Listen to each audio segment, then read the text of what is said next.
Could domino effect explain the European integration? Well, it actually can. And this is something explained in an interesting theory, the Neofunctionalism. Born around the 60s, Neofunctionalism posits that there are more important actors in the integration process besides the state juridical figure, whose induction into an integration process will generate a spiral effect in other sectors. This effect has been conceptualized as a spillover, and it also has been used to describe phenomena not directly related to European integration, such as the internationalization of companies. This illustrates how the pursuit of external markets prompts organizations to modify many of their key areas. Analogously, the European Union began as a coal and steel community, as outlined in the Schuman Declaration, with the purpose of preventing a new big war between France and Germany.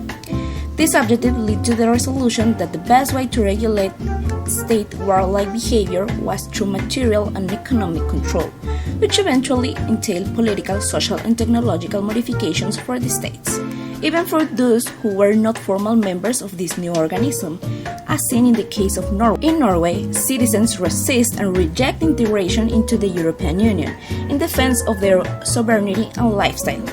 However, simultaneously, they have need to sign significant agreements to avoid falling behind in the globalization process.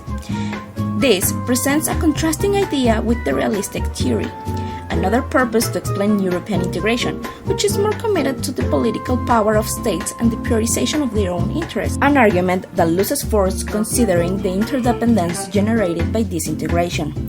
Interdependence also poses a threat to sovereignty, which according to several globalization studies depends not just on the political decision or objectives of nations, but also on companies, consumers, and other factual powers that are not as controllable or predictable as the traditional figure of state.